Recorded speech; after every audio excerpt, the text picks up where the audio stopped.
नमस्कार। ब्रह्मपुर सहरवासी एक खुशी खबर दीर्घ दिनर अपेक्षा पर शेष में ब्रह्मपुर सहर ट्राफिक समस्यार स्थायी समाधान पाई बाट फिटी।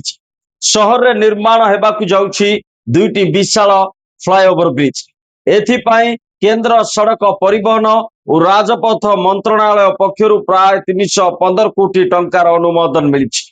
ब्रह्मपुर सहर द्रुत अभिवृद्धि सांगकू ट्राफिक जाम एक बड़ समस्या भाव उभा होता। विशेषकर टाटा बेंच छकरू मेडिकल एवं पुराना बसस्टाण्ड अंचल रे लोके नाही नथिबा असुविधा सम्मुखीन होते। गंभीर समस्या को हृदबोध करी ब्रह्मपुर विधायक के अनिल कुमार क्रमागत भाव राज्य और केंद्र सरकार को निकट रे दाबी करी आसुतले।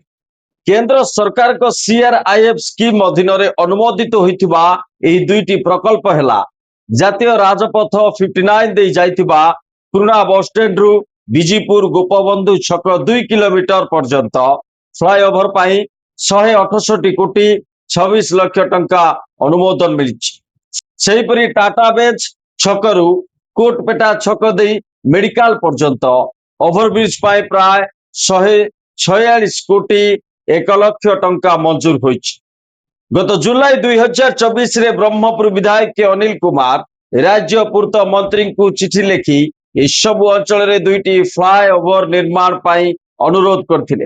तांकर एही दूरदर्शी चिंताधारा एवं प्रशासनिक स्तर रे दृढ़ उद्यम जोगु आज ब्रह्मपुरवासी एही बड़ उपहार पाइबाकू जाउछन। आपण देखि पारुथिबे भारत सरकार को सड़क परिवहन मंत्रणालय पक्षर मे 6 2026 रे जारी होइतिबा पत्र रे एही कार्य को अग्राधिकार भित्ति रे अनुमोदन दिया जाइछि। एही फ्लाईओवर निर्माण हेबा फल रे यात्रा समय कमिबा सह शहर सौंदर्यकरण मध्य वृद्धि पाइब। ब्रह्मपुर विकास पाई विधायकों निष्ठापर प्रयास को विभिन्न महल रे प्रशंसा करा जाइछि। एही प्रकल्प कार्यकारी हेले सहर व्यावसायिक कारोबार वृद्धि पाइबा सह साधारण जनता शांति रे यातायात करि पारि। नमस्कार।